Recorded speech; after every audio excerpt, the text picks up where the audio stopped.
Você bota poder, poder, poder, poder sobre uma pessoa, esse poder vai ficando absoluto e ela se destaca acima de todos, em qualquer que seja o nível, especialmente quando se trata de sabedoria. Sabedoria tem mais poder do que dinheiro.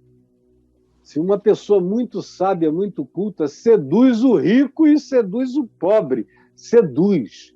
O poder da sabedoria é sedução.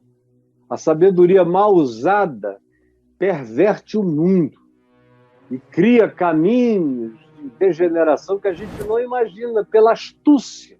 Quando a sabedoria se corrompe, ela se transforma em astúcia sedutora. Ela deixa de ser a sabedoria que constrói o bem e passa a ser aquilo que corrompe a si mesmo e aos outros. O que aconteceu com Salomão é o que acontece com a maioria de todas as pessoas que são empoderadas ao extremo. A gente, por exemplo, fica olhando um Elon Musk. Esse cara, se ele não tomar cuidado, além das besteiras que ele já fez, ele ainda vai fazer muitas. Porque é muito poder na mão de uma pessoa só. Você veja, um sujeito para ser presidente dos Estados Unidos, se não viver sentado num espinho na carne, surta fácil, fácil, fácil. Se trampiza numa facilidade enorme, se putiniza.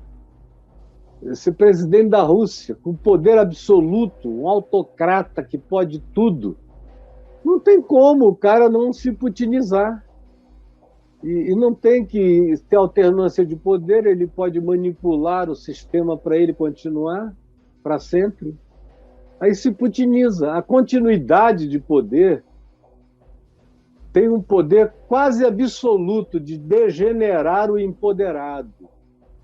Isso em todos os níveis, não só no nível político, mas no nível acadêmico, no nível econômico-financeiro, em todos esses níveis. A acumulação corrompe, seja ela de que natureza seja. No caso de Salomão, foi uma acumulação de conhecimentos e de saberes.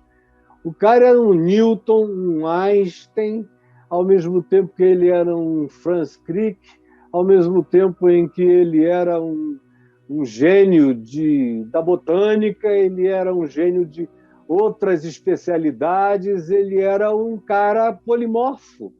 Todas as formas de conhecimento.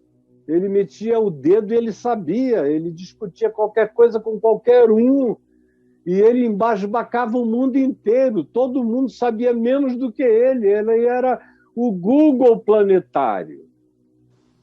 Aí surtou. E com aquela lábia doida, com aquele poder todo, com aquela riqueza toda, e com aquela capacidade de sedução e de astúcia, meu Deus, o sujeito sucumbiu a si mesmo, ele se bruxificou, ele se tornou um ser fruto da sua grandeza enfatuada, que corrompeu a muitos sempre, e que corrompe a quase todos que chegam nesse nível. Não precisa nem chegar nesse nível. Tem gente que, por exemplo, numa igreja, para a gente falar para o grupo que tem maior quantidade aqui, numa igreja, o pastor começa uma igreja do nada, aí vem juntando pessoas. Alguns anos depois já tem algumas centenas ou milhares ali, ele é visto com uma admiração. Quando ele entra, quando ele aparece, os olhares brilham. Eu sei disso porque foi o que eu recebi a minha vida inteira, desde 18 anos. Esse olhar incandescente, brilhante. Eu estou há 50 anos sabendo o que é isso. E, meu Deus, as milhares de pessoas, você entra, tem aquele...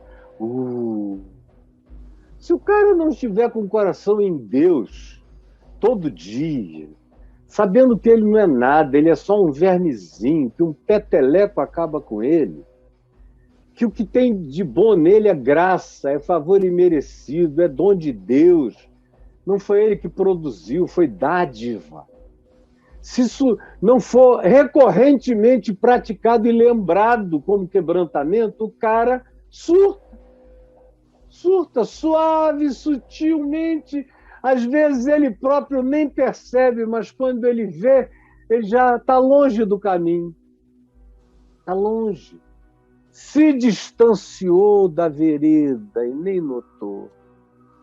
Como acontece com quase todo mundo. Aí eu estava falando do pastor local. Como acontece a 3x2. Aí ele é um cara querido, gente boa, inteligente, todo mundo ama, ele é sério no trato. Ele, quanto mais assim ele seja, mais admiração ele terá, de homens e de mulheres, de todas as idades.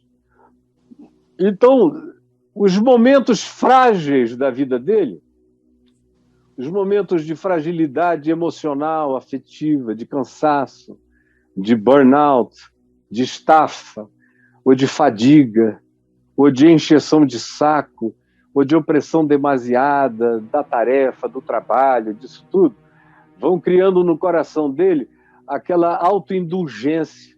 E o sujeito começa a dizer, eu posso me permitir certas coisas, eu sirvo a tanta gente, a minha vida é útil ao mundo inteiro, pelo menos a essa igreja toda, a esse mundo todo, a tantas famílias, e eu estou tão exausto, tem tanta gente aqui que faria qualquer coisa por mim.